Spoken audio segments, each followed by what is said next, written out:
सत्संगत जी, प्यार से कहना निरंकार जी। आज कोलकाता में ये सत्संग रूप और सभी उपस्थित जो यहाँ नहीं भी वो इंटरनेट के माध्यम से ये समागम का आनंद ले रहे हैं। तो भाव हर एक का यही कि ये निराकार, ये परमात्मा, अक्सर संसार में ये परिभाषा कोई धर्म ग्रंथ से लें तो इस परमात्मा की तो एक ही परिभाषा है कि ये निर्गुण है, ये बेरंगा है, इसकी शुरुआत नहीं, इसका कोई अंत नहीं, ये समय के साथ बदलता नहीं।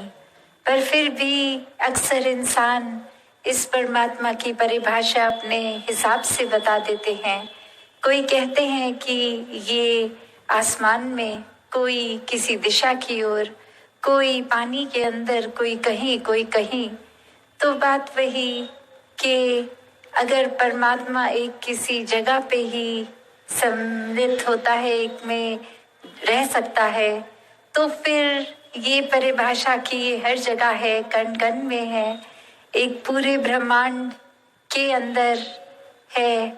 तो अगर हम वो देखें और अगर हम उससे ज़्यादा और इन डेप्थ देखें कि हर इंसान के अंदर भी, हर ये क्रिएशन के अंदर है, तो वही बात निकलती है जो धर्म ग्रंथ हमेशा से समझाते हैं कि ये हर जगह है, ये किसी समय से नहीं बंधा।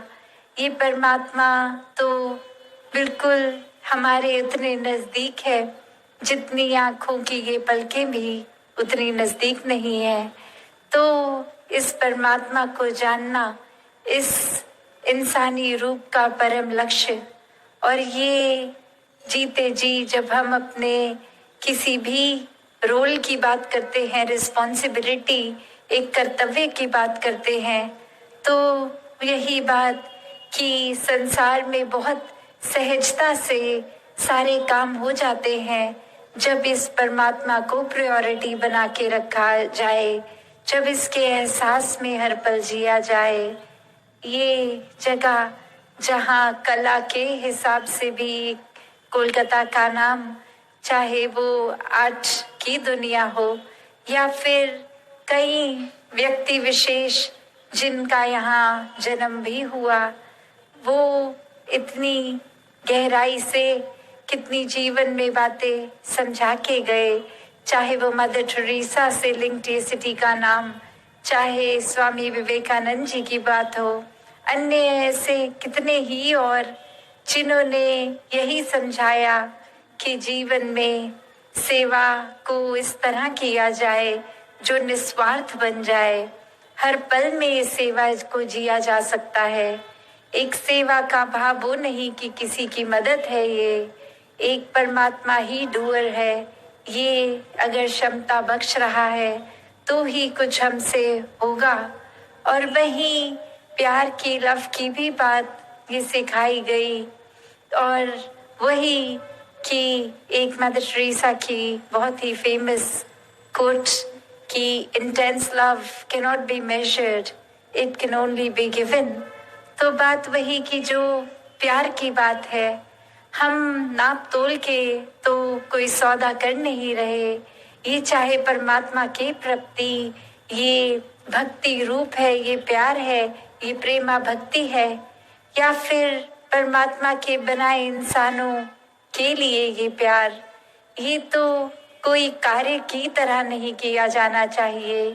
ये तो हम स्वयं प्यार बन के फिर हर एक को प्यार ही बांट सकते हैं जब हमारे अंदर सिर्फ है ही प्यार, और कोई एक लेन देन सौदे की तरह नहीं प्यार की, किसी को कुछ दिया तो बदले में कुछ चाहिए।